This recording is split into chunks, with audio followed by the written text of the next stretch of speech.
"Put those papers down now." The echoed slap of a palm on steel made the old community center's siding rattle. "You think this scares me?" Her voice was hoarse, sharp as broken glass. "I said drop them, this is over." Shoes scraped across linoleum, chairs bumped. He leveled his gaze, breathing shallow. "It isn't your name on this, Marion, it never was." She stepped closer, trembling fingers squeezing the folder. "You stole from my family, you—" A witness in the back slammed the table. "Enough." "Let her finish." Papers shook in the harsh strip lighting. "You ruined 30 years, for what spite?" A breath caught in her throat, the crowd pressed forward. "You walk away, you lose everything." He stared at her, steady now, voice deliberate. "I'm not walking, I'm done running from you." Somewhere behind, someone gasped. "You wanted the truth, say it, Marion, say exactly what you did."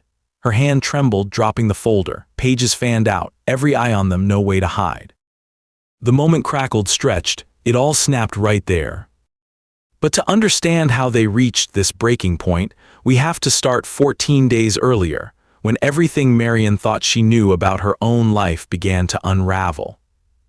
15 minutes after the reading of the will, Marion slumped in the front seat of her dust-caked sedan, hands clutching the wheel so tightly her knuckles burned white. The lawyer's words still rang high in her ears. 60 acres in Oak Haven, delinquent property taxes, and $60,000 in debt. No bank will refinance that.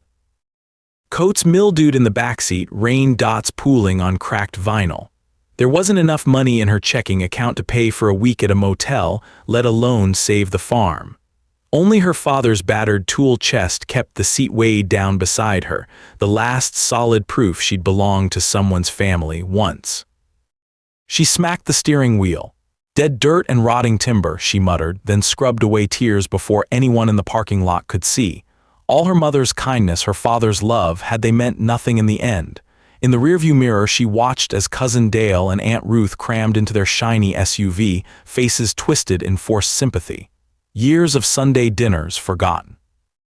Her cell buzzed. The lawyer had left one final envelope slid under the passenger visor. Nervous as a cat, she tore it open. A handwritten note dropped out, a strange verse scribbled in faded blue ink. "Where the mirror's shadow turns, the door yields secrets kept cold and deep. Don't just mourn, dig." Marion's breath hitched. She checked the signature. Only one person, her father, knew the habit of leaving cryptic, old-world riddles among paperwork. Her hands shook as she read the lines again. "What door?" she whispered. "Well, at Oak Haven, there'd always been an odd panel behind the tiny bathroom's medicine cabinet. Her father had once warned, not all our ghosts shout, some just hide.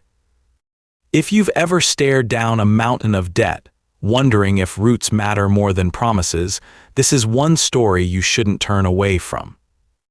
The drive out to Oak Haven twisted through backroads where fog hung like gauze in the evergreens. Marion's windshield wipers barely moved the Oregon grime. Each mile made her chest tighter, her loneliness and ache pressed deep between ribs and spine. Even the GPS tried to betray her, rerouting into the same dead-end hollow twice before her own memory won out. She pulled into the farmhouse clearing, tires crunching over slick gravel. The house squatted there, its paint stripped by decades of Pacific rain. Pine needles caked the porch, moss climbing the steps. Power had been cut 2 days before. She fished a flashlight from the glove box, then slung her old leather satchel over one shoulder. Each footstep inside set boards creaking, hinting the whole building could swing loose if she leaned too hard. In the bathroom, the chill bit through faded wallpaper. The sink was rusted, mirror fogged and cracked. Marion exhaled, bracing her hand on the cracked porcelain. She tapped the mirror. It swung a little more than any normal fixture should. A hard pry with her screwdriver and the mirror slid aside, revealing rough beams and blackness beyond. "Dad, what did you leave me?" she muttered. Stuffed deep inside the frame, behind a brittle layer of paneling, her palm hit cold steel, a vault door, old-fashioned tumbler and all. Someone had tried to tape the hinge shut, but the tape was brittle, crumbling with age. She drew deeper breaths, counting as the code her father once joked about. "Anniversary, Marion, remember it." The lock clicked open. Inside, a battered gray lockbox. She lifted it free, knuckles scraping on old screws. Her pulse thumped in her throat as she flicked it open. Letters, dozens tied with a red ribbon, legal forms, and one envelope addressed, "If they lie, Marion, trust your blood." Hooked, she settled back against the cold tile, reading in the scant light. Beneath the top layer, a thick manila envelope. She snatched it. Printed legal text, official stamps. She hunched closer, lips moving as she read. "Last will and testament, Samuel Alder," she whispered. The year 30 years past. Wait, it named her and only her as the sole beneficiary, not her uncle, not Ruth, just Marion's full name with her social listed. "What is this?" she breathed, hands trembling. "A journal next." She thumbed through lines crossed and overwritten, her father recounting how the original will had vanished during a car accident, how his own brother's wife, a family accountant named Jean, had started whispering about wasteful daughters and outsiders. A photo slipped free, her father, young, beaming with pride, a silver-haired man by his side. On the back, "For our blood, not our leeches." Marion's jaw clenched. "Jean," she hissed. Suddenly her phone buzzed. Caller, unknown. She let it ring, heart beating against bone. A scrawled note wedged between the papers. "If things get worse, only Deacon Porter knows who's who."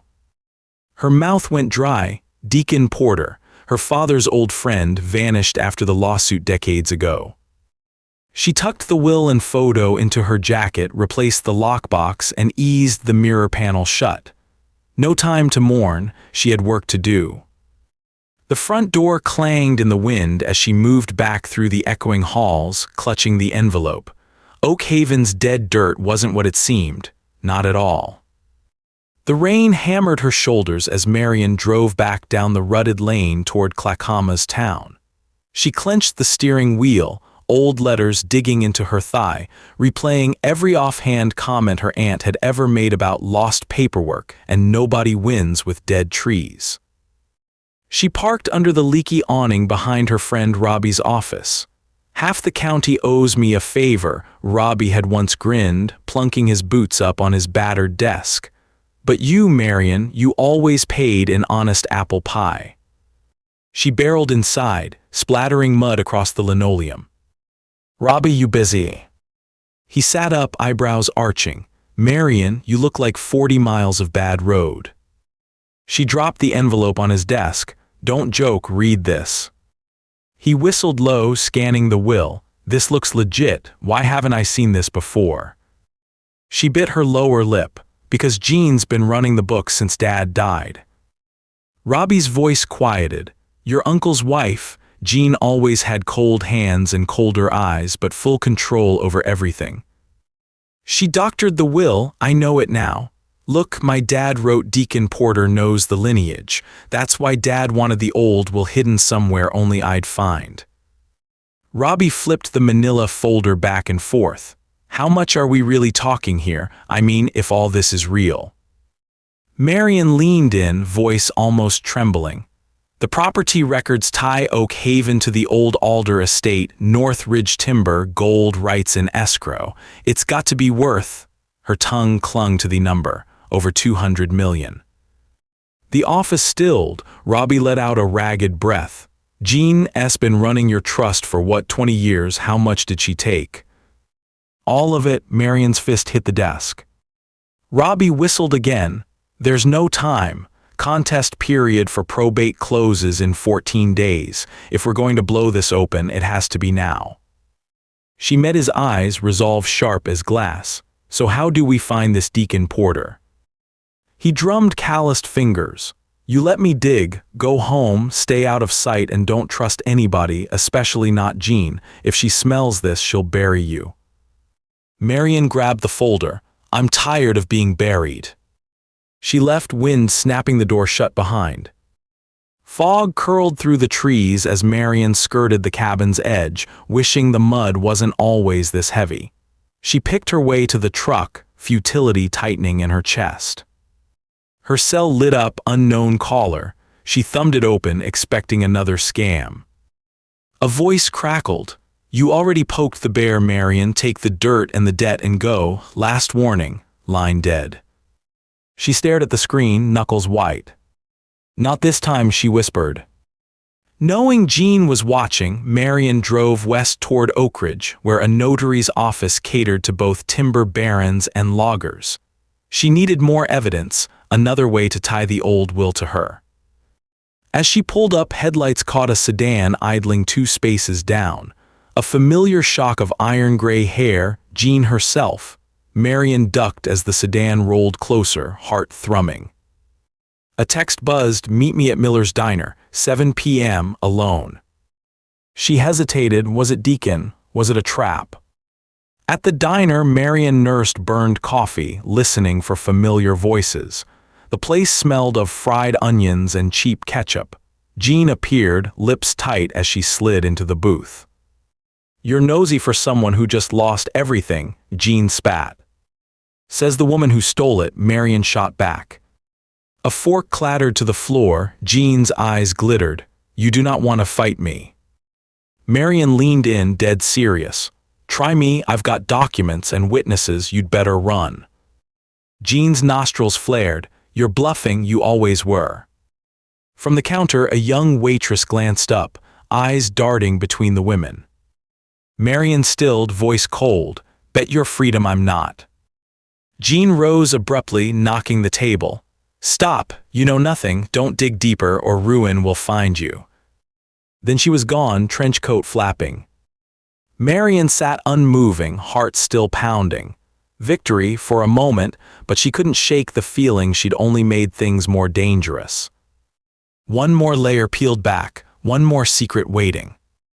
Marian spent the next morning at Robbie's, piecing together emails and amendments faked with trembling ink.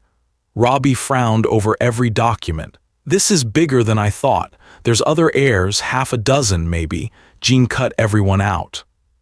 Marian inhaled slow. "We need proof," and Deacon Porter. Robbie nodded. "I tracked an old Poe box to a trailer up on Lake Harley.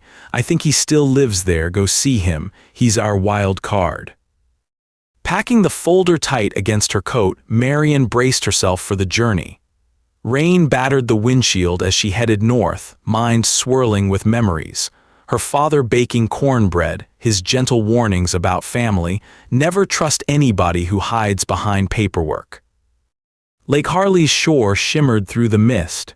Marian parked beside a sagging RV patched blue and silver, her boots squelched. She knocked, silence, then a clatter. A man opened up, white-bearded, with green eyes sharp beneath knit brows. "Marian Alder." "Yes." He exhaled, slow and steady. "Figured you'd come sooner or later. I've been waiting." Inside, the air was thick with old tobacco and pine cleaner. Deacon pointed her toward a battered armchair, then settled across with a heavy sigh. "My father said you'd know what happened the night he died." Deacon's gaze hardened. Everybody wanted a piece. Jean, she was always smart but mean, jealous. Sam trusted her, didn't see the ledger games. "She's faked the documents, cut out everyone but herself." Marian handed him the folder. He flipped pages, fingers trembling. When he got to the photo, he smiled, first time today. "Your father's handwriting," he murmured. "Only 2 men could sign the Alder Trust, Sam and his father. This is real." Her chest loosened, and the others, the missing heirs. Deacon leveled his gaze. "They have no idea. Jean fixed it so you'd all seem distant cousins, but you're the bloodline they'll need you to lead." Thunder rattled the window. Deacon pulled out a battered recorder. "I kept this. Sam's talking about his will, recorded a day before he died. Jean's clever, but the farm and timber belong with my own. Tell Marian trust the dirt before the gold." Marian's throat tightened. "Can I use this?" "You must." Deacon set the recorder beside the will. "But you have 12 days left. Once probate closes, you can't contest. Jean's a cornered wolf now, be careful." She rose, shaking his hand. "Thank you, Deacon." He squeezed her palm. "Blood always rises, good luck." She stepped out. The mountains loomed, but for the first time she no longer felt alone. Returning to Clackamas, Marian called Robbie. We've got it. It's all here. Will, audio, witness. The web's deeper than I thought. More victims, more money. Robbie whistled. Then it's time. I'll gather everyone. We're filing as a class, multiple plaintiffs, Jean, her husband, and anyone in on it. Full exposure, you lead the claim. Me, Marion's voice wavered. Who else? Robbie snapped. They need you. This is your name. A pause, then Marion straightened. All right, let's bring them down. Robbie briefed her. They'd confront Jean and her corrupt uncle at the upcoming community center meeting, news cameras, all parties, everything on the line. The countdown was on. 11 days remained. Marion packed the evidence folder with trembling hands. She zipped her coat to the chin, ready. Wind lashed the house as she practiced the speech she'd give. Each word struck louder than thunder, rehearsed until it gleamed sharp as a blade. On the night of the showdown, the community center buzzed with tension. Jean stood beside her uncle near the stage, hands clasped, eyes glittering. The corrupted will rested in her clutch. Robbie nodded toward Marion. Ready. Ready enough. The crowd settled. Jean took the microphone with a prim smile. We're here to confirm the distribution of the Oak Haven Trust. It's unfortunate, but Marion Alder has no valid claim. She's simply not named anywhere in the legal documents. Gasps across the hall. Marion's jaw clenched. She stepped forward, folder tucked under one arm. Excuse me, Miss Adler, Jean's voice oozed condescension. This is not your affair. Marion forced herself to breathe, words measured. It is. 30 years ago your hands were all over this. You doctored the paperwork, you stole what you could never own. A murmur swelled. Jean glanced at her husband, eyes tightening. Those are serious accusations, Jean spat. Not accusations, Marion replied, raising the real will. Proof. Jean's face blanched as Marion read aloud. Samuel Alder, Dec. 1993, I leave the Oak Haven holdings and all related assets to my daughter Marion Alder, no one else entitled, signed, then witnessed by Deacon Porter. Jean lurched forward. That's a forgery. A heavy-set man near the back cleared his throat. I was there when Sam dictated that will. I saw Jean send her husband to handle the records. Jean spun around, lip curling. You Deacon, no one believes old stories. Deacon stepped into the aisle. I've got an audio recording. Sam's last wishes, you buried evidence. Jean's voice splintered. It was fair. Marion was from the second marriage. I was supposed to protect what's ours, not let her mother swoop in and take it all. Her uncle edged away, sweat standing on his brow. I did what I had to. He always favored you. Everything for his precious girl and nothing for the rest of us, Jean hissed. The judge presiding over the meeting banged her gavel. Enough, both parties will step forward now. Marion advanced, voice clear. You forged signatures, rewrote entire ledgers, cut off half a dozen rightful heirs. How much did you take? Jean sneered, more than you'll ever know. Robbie snatched the mic. You're done, Jean. We're not alone. Dozens of families are here, all with stories of missing money, botched paperwork, debts that never made sense. Jean's husband croaked, we can explain. Please, let's not turn this into a witch hunt. Marion's laugh was low, brittle. A hunt only happens when there's something to catch. It was then Marion remembered her father's riddle. Don't just mourn, dig. She thrust the folder into the light. Put those papers down now. Jean's shriek stopped the breath in Marion's throat. The entire room froze. Marion steadied her shaking hands. You think this scares me? Her voice carried across the room. You stole from my family, you. A surge of people pressed close. Let her finish, called someone, Deacon's voice slicing through. Marion pointed at Jean. You ruined 30 years for what spite? Jean backed into the podium, eyes wild. You walk away now, you lose everything, she spat. I'm not walking, Marion said, voice steel. I'm done running from you. A gasp, you wanted the truth. Say it, Jean, say what you did. Jean's hand shook. The crowd leaned in. Her fingers slipped, the folder fell. Pages scattered, will and evidence everywhere. The chair of the community trust grabbed the documents, reading in silence. Beside Marion, Robbie squeezed her shoulder. "You'll answer to every victim," the judge intoned, hard as oak. Jean didn't move. She stared as the dam broke, as name after name was read aloud, class action after class action, each one a nail in the coffin of her quiet fraud. Her uncle turned, face slack. "I never knew." Liar, Deacon snapped. "You banked every dime." The crowd's heat pressed in. Reporters fired questions. Police officers moved in at the periphery, readying cuffs. Marion exhaled. For the first time, she felt the weight shift off her chest out into the open. It ended with Jean slumped in defeat, shamed before the county, and a line of other plaintiffs hurling legal thunder. Jean and her husband were indicted on multiple counts: wire fraud, forgery, conspiracy, and elder financial abuse, their assets frozen on the spot. Years in prison loomed, pension gone, names blacked out in every club and bank across Oregon. Reporters descended in droves. The crowd cheered. Every newspaper carried the headline, "Farm Fraud Uncovered in Clackamas County, Decades of Theft Exposed."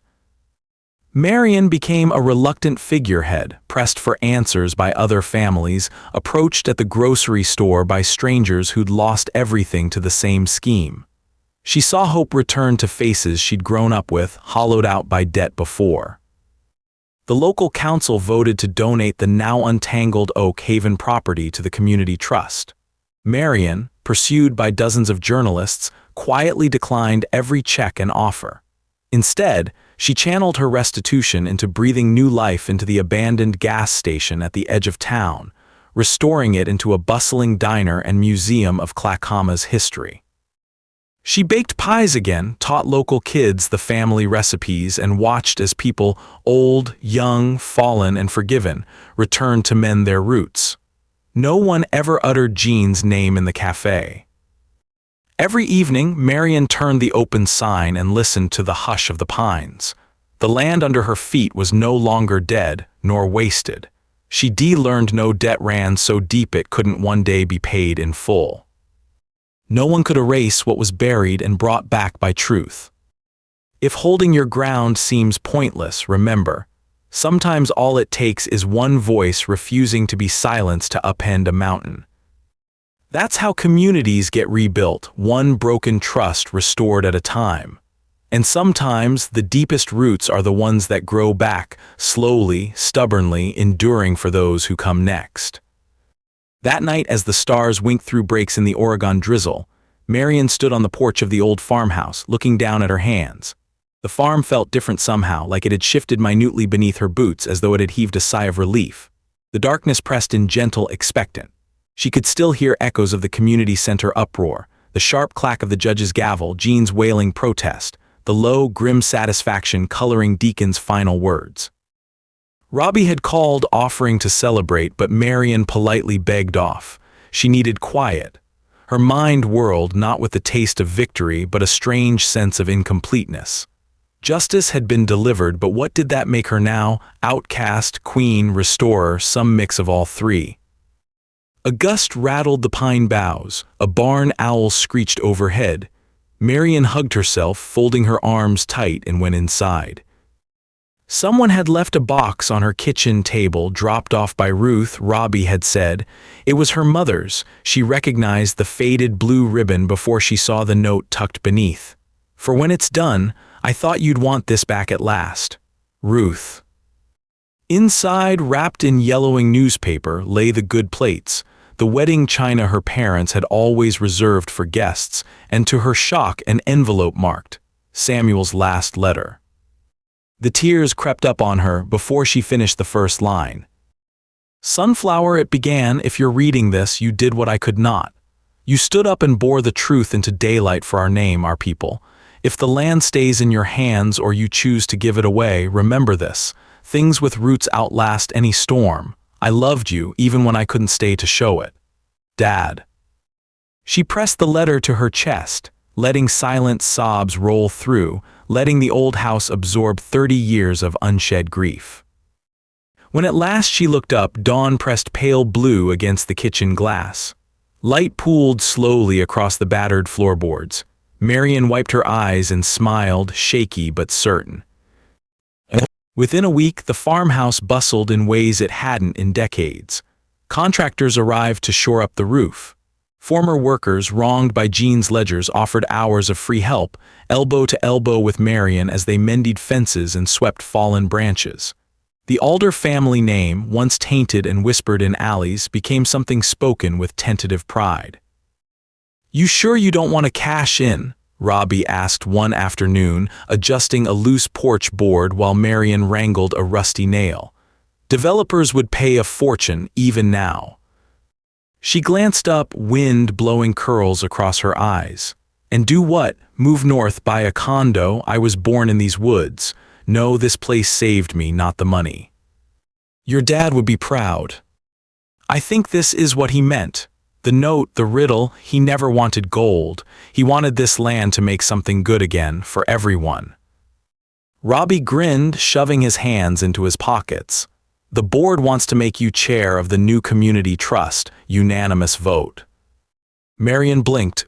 I.